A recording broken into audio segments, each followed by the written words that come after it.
नमस्कार दोस्तों, स्वागत है आपका अपने YouTube channel YK online education में। दोस्तों, जैसे आप सब जानते हैं कि हमारे यहाँ पर हम अपडेट सेक्शन के माध्यम से अपने YouTube फैमिली को जो भी आपकी भर्तियों से संबंधित अपडेट्स होते हैं वो देते रहते हैं। तो आज उसी सेशन में हम बात करेंगे एक बहुत ही महत्वपूर्ण अपडेट को लेकर के, जो उत्तराखंड में पिछली भर्तियाँ काफ़ी भर्तियों में धांधलियाँ पाई गई थी और उन्हें निरस्त करने की बात की जा रही थी। तो अब उनके अलावा जो अन्य भर्तियां हैं उन पर भी गाज गिरने की यहाँ पे बात हो रही है, संभावना जताई जा रही है। देखते हैं क्या ये खबर है। चलो बढ़ते हैं आगे। और यदि आप चैनल पर नए हो तो प्लीज़ चैनल को सब्सक्राइब ज़रूर कीजिए, अपने दोस्तों के साथ शेयर करना बिल्कुल भी ना भूलिए। और दोस्तों, यदि आप हिंदी विषय से किसी भी कॉम्पिटिटिव एग्ज़ाम की तैयारी कर रहे हैं, चाहे वो एलटी हो या लेक्चरर हो या टीजीटी, पीजीटी या जो भी आपकी भर्तियां होती हैं, या समूह गौ की कोई भी तैयारी हो, तो मैं यहाँ पर दोनों पढ़ाती हूँ। हिंदी साहित्य, व्याकरण, दोनों चीज़ें मैं यहाँ पे पढ़ा रही हूँ और आप मुझसे जुड़ सकते हो। तो चलिए बढ़ते हैं आगे। देखिए क्या दिया हुआ है। यूके एसएससी की 8 और परीक्षाएं संदिग्ध, भर्ती परीक्षाएं निरस्त करने की सिफारिश। देखते हैं कौन ये सिफारिश कर रहा है, जान लेते हैं इसको। यदि आप देख पा रहे होंगे तो उत्तराखंड अधीनस्थ सेवा चयन आयोग UKSSC ने कुल 8 परीक्षाओं की गोपनीयता पर संदेह व्यक्त करते हुए सरकार से इन्हें निरस्त करने की सिफारिश की है। यानी कि 8 और अन्य भर्तियां हैं जो पूर्व में निरस्त हो चुके हैं, उनके इतर बताई जा रही हैं। ठीक है, इनमें से LT PA कनिष्ठ सहायक पुलिस रैंकर्स का पूर्व में रिजल्ट जारी हो चुका है। ये जो भर्तियां आप देख रहे हैं इनका रिजल्ट भी आ चुका है। जबकि वाहन चालक, अनुदेशक, मत्स्य निरीक्षक, मुख्य आरक्षी, दूर संचार का अभी रिजल्ट जारी नहीं हुआ है और इनका अभी रिजल्ट जारी नहीं हुआ। तो ये कुल 8 भर्तियां हैं।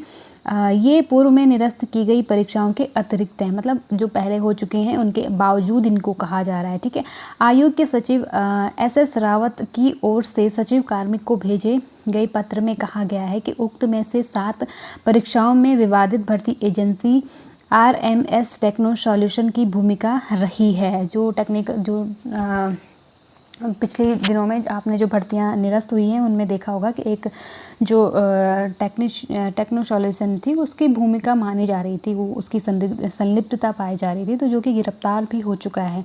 जबकि वैयक्तिक सहायक की परीक्षा ऑनलाइन माध्यम से NSCERT ने कराई थी, लेकिन इसमें भी ज़्यादातर सफल अभ्यर्थी एक ही ज़िले के हैं, इसलिए इस परीक्षा पर भी संदेह खड़ा हो रहा है। रावत ने पत्र में लिखा है कि RMS टेक्नो सॉल्यूशन के मालिक और कई कार्मिक पेपर लीक मामले को लेकर जेल में बंद हैं। हम आगे पढ़ेंगे कि वो पत्र क्या था।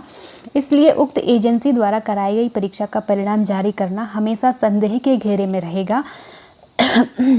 आयोग ने विधानसभा द्वारा भी बिना परिणाम जारी किए ही RMS द्वारा कराई गई भर्ती निरस्त किए जाने को देखते हुए इन परीक्षाओं को निरस्त करने की सिफारिश की है।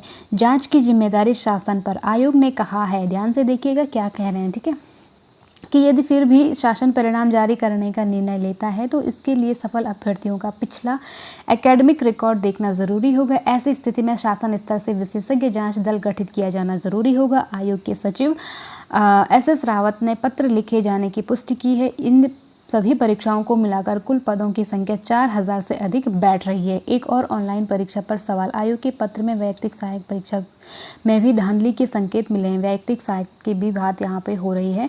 तो देख सकते हो दोस्तों, ये जो पहले जो निरस्त हुई थी वो ये परीक्षाएं हैं। 15 सितंबर को भी 12 विभागों की भर्ती निरस्त कर चुका है। इसमें राजस्व उप निरीक्षक, लेखपाल, बंदी रक्षक, पर्यावरण पर्यवेक्षक, प्रयोगशाला सहायक, मानचित्रकार, सर्वेयर, वन आरक्षी और अभियंता, अन्वेषक कम संगणक, उप निरीक्षक पुलिस, चारा सहायक, सहायक कृषि अधिकारी, सहकारिता पर्यवेक्षक, गन्ना दुग्ध पर्यवेक्षक, सहायक लेखाकार, लेखा परीक्षक पद शामिल हैं।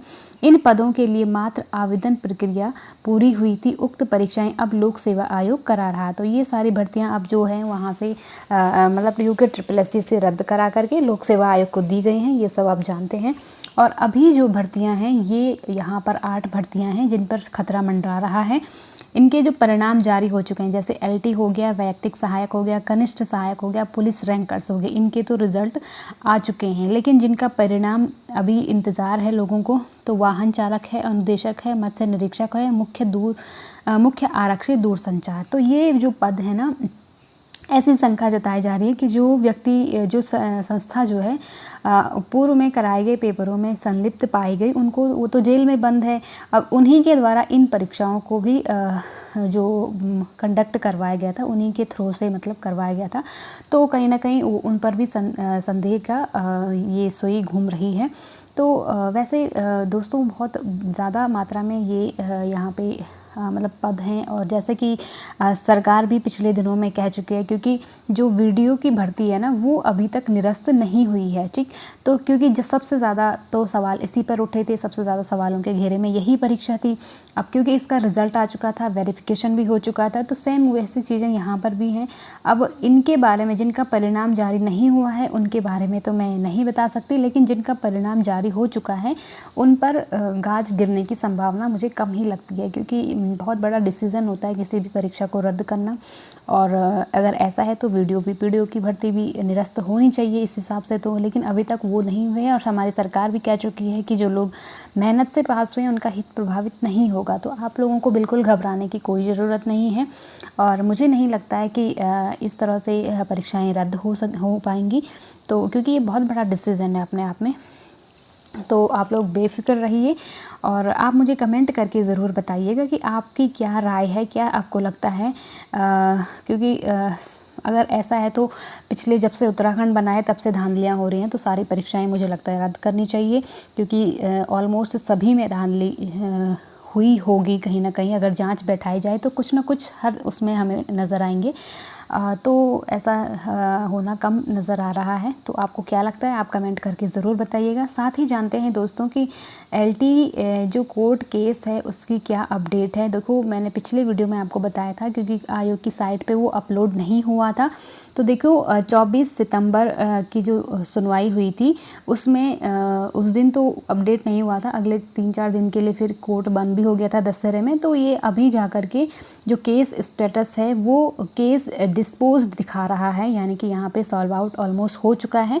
अब एक क्वेश्चन था जिस पे आयोग ने, मतलब कोर्ट ने विशेष कमेटी बैठाने की बात की है, और वो एक्सपर्ट कमेटी उस क्वेश्चन का आंसर जो डिसाइड करेगी, और उनको 7 हफ्ते का टाइम आई थिंक दिया हुआ है। तो इस बीच उनको कैसे भी करके वो क्लियर करना है मामला।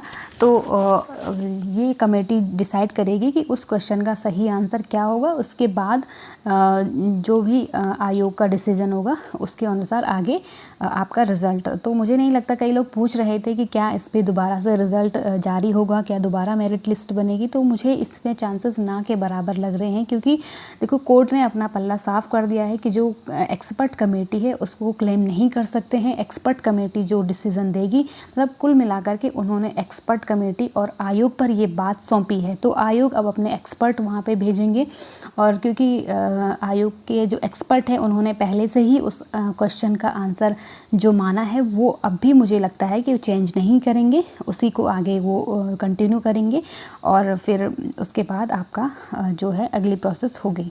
तो बहुत मतलब कहने का मतलब ये है कि यहाँ पे दोबारा से रिज़ल्ट जारी करने के चांसेस बिल्कुल ना के बराबर हैं। आगे देखते हैं आयोग इस पर क्या डिसीजन लेता है। तो चलिए दोस्तों, ये था आज का अपडेट। उम्मीद है कि आपको ज़रूर अच्छा लगा होगा। यदि अच्छा लगे तो प्लीज़ लाइक शेयर सब्सक्राइब ज़रूर कीजिए। और मैं यहाँ पर हिंदी पढ़ाती हूँ, तो आप मुझसे जुड़ सकते हो। साथ ही साथ हमारा करंट अफेयर्स का यहाँ पे एक सेशन चल रहा है जिसका नाम है वन डे वन टॉपिक। अगर आप जुड़ना चाहते हो तो उसे भी पढ़ सकते हो। और LT ड्राइंग से अगर आप लोग तैयारी कर रहे हैं तो आप हमारे चैनल से जुड़ सकते हो। हम यहाँ पे हिंदी और LT दोनों पढ़ाते हैं। तो ये था आज का अपडेट दोस्तों। शेयर करना बिल्कुल ना भूलिए। Thank you so much.